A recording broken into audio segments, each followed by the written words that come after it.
Assalamualaikum warahmatullahi wabarakatuh. Iwan Filah. Ada satu podcast yang menarik ya, di mana narasumbernya yang diundang adalah Bung Anies Baswedan, di mana beliau datang pada podcast yang dibawakan oleh Profesor Topo. Nah, di sini ada pembahasan yang menarik, di mana Anies Baswedan berusaha untuk mengkaitkan antara kasus Tom Lembong dengan para investor yang seperti kita tahu sekarang itu rata-rata enggan untuk menanamkan investasinya di tanah air. Nah, kenapa kaitannya dan di mana masalahnya? Kenapa akhirnya para investor sekarang seperti yang kita tahu ya, seperti investor besar seperti Tesla dan juga beberapa pabrik yang pada akhirnya tutup, dan juga ada beberapa investor yang sempat didatangi oleh para petinggi negara, namun mereka pada akhirnya tidak menanamkan modalnya di tanah air, namun beralih ke Vietnam, Thailand, dan berbagai negara. Nah, di sini menariknya Anies Baswedan menganalogikan bahwa kasus Tom Lembong ini adalah salah satu alasan atau mungkin penyebab kenapa para investor ini enggan untuk bekerja sama dengan Indonesia. Nah, bagaimana lengkapnya? Mari kita simak videonya berikut ini. Saya kenal Tom sudah lama, dan lebih dari 20 tahun. Dan kita berinteraksi intensif. Saya mengetahui nilai-nilainya, saya mengetahui keseharian cara bekerjanya, dan beliau itu sangat konservatif.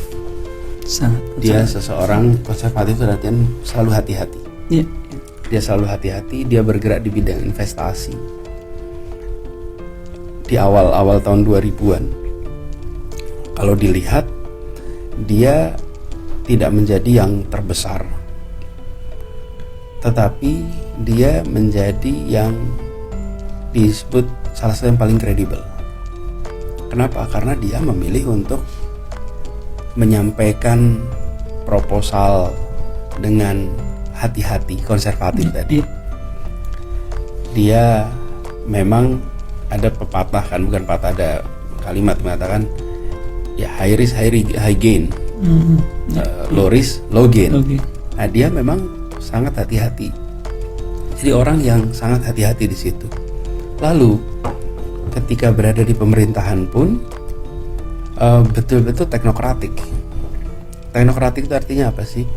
Teknokratik itu artinya mengambil keputusan dengan menggunakan data, dengan menggunakan ilmu dan metode ilmiah, sehingga penyusunan kebijakan itu berdasarkan kepada tadi data-data, berdasarkan pada ilmu, berdasarkan metode. Berbeda dengan pendekatan politik. Pendekatan politik itu berorientasi pada membahagiakan.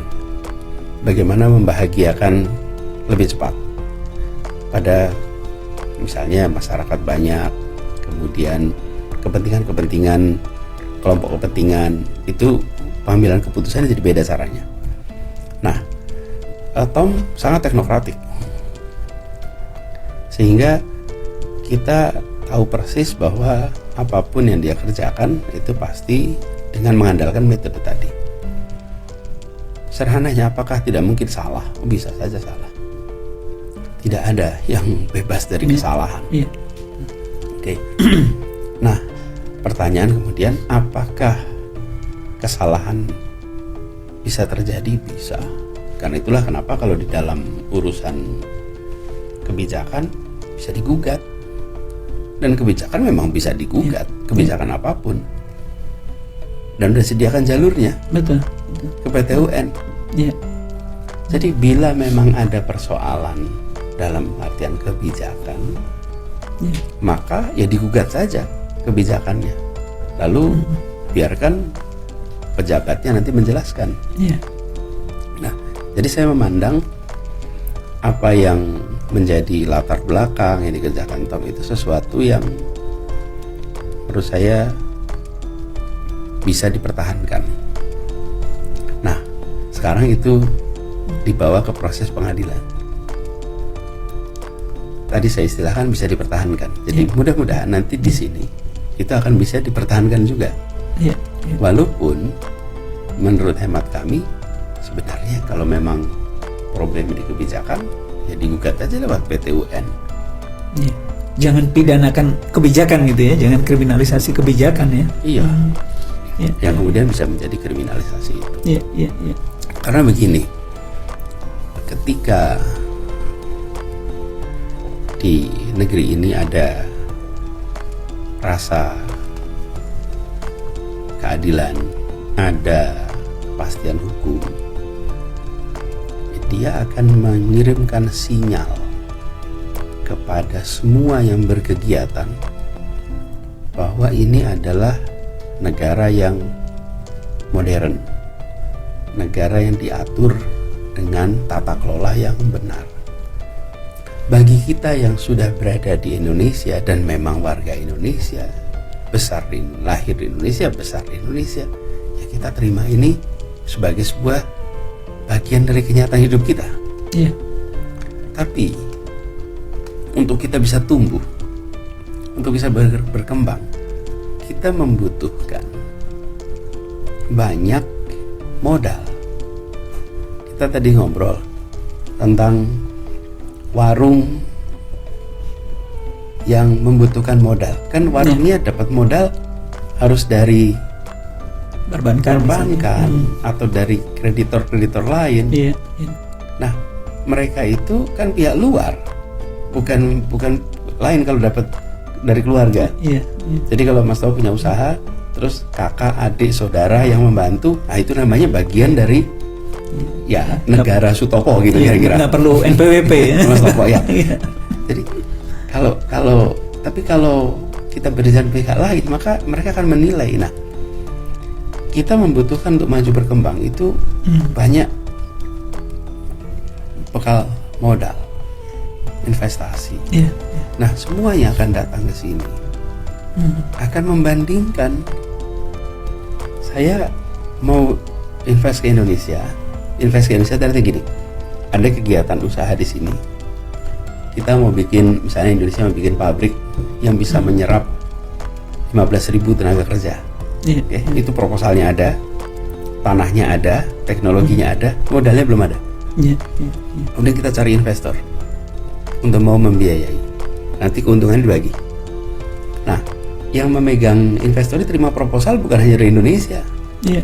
Dia terima proposal dari Indonesia, dari Malaysia, dari Thailand, dari Vietnam. Lalu ketika mereka mau masuk, pertanyaan nih, ada kepastian hukum nggak ya? Iya, betul. Ada Jaminan keadilan nggak ya? Ada jaminan nggak ya? Iya. Ada nanti kami masukkan 100, apakah aman di sepanjang kegiatan usaha apa tidak? Jadi, nah peristiwa-peristiwa hukum yang memang memiliki material yang kuat, saya tidak tahu istilahnya ya di dalam bidang hukum, itu bagian dari pelanggaran yang memang harus ada penegakan hukum. Tapi ketika sampai pada kebijakan, maka kebijakan itu ya diprosesnya di PT UN. Ranah hukum administrasi ya. Iya, betul. Nah, itu yang menarik bagi saya itu statement sebetulnya ya, walaupun Pak Anies bukan bidang hukum, tapi itu sebetulnya masuk ke ranah sosiologi hukum juga, filsafat hukum juga. Jadi nanti tolong Pak Anies klarifikasi ya. Saya membacanya itu statement Pak Anies ketika menemani Pak Tom Lembong itu dan kemudian diwawancara wartawan adalah kalau proses hukum itu berjalan dengan benar, artinya tidak dipengaruhi, tidak ada intervensi, tidak ada judicial corruption dan sebagainya, ya insya Allah ujungnya akan bebas gitu lah, kurang lebih ujungnya baik-baik aja gitu ya. Saya nggak tahu apakah di situ sebenarnya Pak Anies tuh ada optimis atau pesimis sih dengan sistem hukum di Indonesia itu. Jadi pertama, kadang-kadang kita sering mendengar kita mengatakan menghormati proses hukum. Nah, saya ingin terusnya sedikit, menghormati proses hukum yang benar, karena semuanya proses hukum. Iya. Tinggal persoalannya dijalankan dengan benar apa tidak. Iya. Nah, karena itu tadi ketika saya hadir, saya ingin menemani Tom karena saya yakin atas integritasnya. dan saya ingin menyaksikan dari dekat dimulainya proses pengadilan itu. Dan saya ingin beliau tahu bahwa kami bersahabat itu dalam kondisi apapun juga. Jadi termasuk dalam kondisi ini. Jadi karena itu saya milih datang, dan saya datang saya sampaikan pesan, kita berharap prosesnya dijalankan dengan benar. Dan itu tentu semua pihak di situ, baik majelis hakim yang mulia ataupun penuntut ataupun pembela dan juga terdakwa, dalam situasi yang diamati oleh semua. Betul. Kamera ada di mana-mana, rekaman ada di mana-mana. Karena itu saya berharap dengan begitu prosesnya bisa berjalan dengan benar. Tidak ada intervensi apapun kecuali intervensi akal sehat, intervensi hati nurani, intervensi konstitusi, kira-kira gitu. Tapi yang lain itu nggak ada. Nah, saya optimis, Pak Topo, saya optimis. Ya, itulah tadi podcast yang diadakan oleh Profesor Topo, di mana narasumbernya adalah Anies Baswedan. Nah, di sini Anies Baswedan sempat mengatakan kalau seharusnya bila masalah tentang kebijakan yang dilakukan oleh menteri itu seharusnya jatuhnya tidak ke pengadilan, tapi ke PT UN, di mana PT UN itu akan mengadili apakah kebijakan yang diambil oleh Tom Lembong ini benar atau salah. Jadi bukan ke pengadilan dan ranahnya bukan di situ. Jadi disinilah bisa dikatakan menjadi satu catatan untuk mereka yang berada di luar sana. Kalau memang Tom Lembong ini ada anggapan bahwa beliau itu dikriminalisasi, sehingga bisa dikatakan hal ini bisa menjadi pemicu para investor yang ingin menanamkan modalnya di tanah air itu menjadi ada keraguan, karena memang masalah sampai ke pengadilan aja itu bukan hanya tentang kejahatan, bukan hanya tentang korupsi, karena seperti yang kita tahu Tom Lembong sampai dengan detik ini di setiap pengadilan itu tidak ditemukan bahwa dirinya itu mendapatkan keuntungan dari situ, sehingga bisa dikatakan kebijakan inilah. Dan Tom Lembong seperti kita tahu adalah Menteri Perdagangan, sehingga erat sekali dengan yang namanya investasi, erat sekali dengan kaitannya dengan para investor yang ingin mengadakan menanamkan modalnya di tanah air.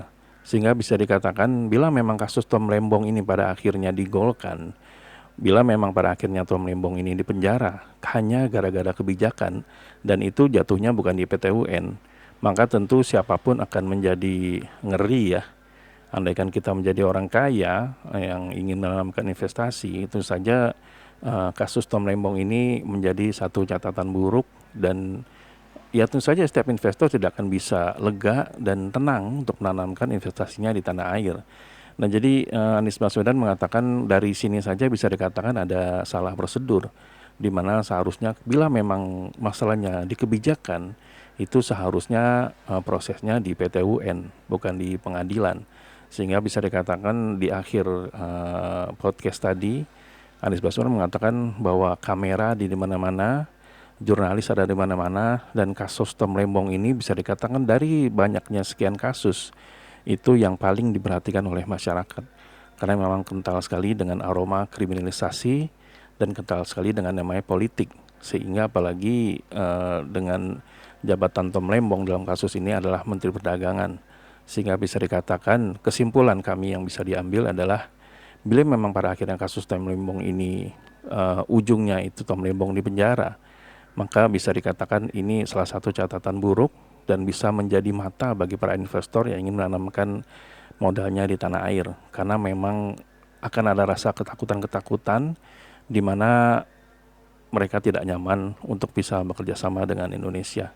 Ya, kita harap hal itu tidak terjadi ya. Kita harap Indonesia tetap maju, pertumbuhan ekonominya pesat sesuai dengan harapan, yaitu perkembangannya 8%, tidak malah menukik turun jauh, apalagi sampai dengan menjadikan kondisi ekonomi di Indonesia menjadi runtuh ya, di mana-mana menjadi di PHK, ekonomi tidak tumbuh, jangankan tumbuh, untuk stabil aja mungkin sulit kalau melihat kondisi seperti ini. Nah, gimana menurut teman-teman semua? Apakah sependapat dengan Anies Baswedan? Bila memang ada yang ingin disampaikan, silahkan tuliskan di kolom komentar ya. Jadi sampai di sini dulu Hayden Project. Memang kami ada salah kata atau salah data, kami mohon maaf. Wabillahi taufiq wal hidayah. Wassalamualaikum warahmatullahi wabarakatuh.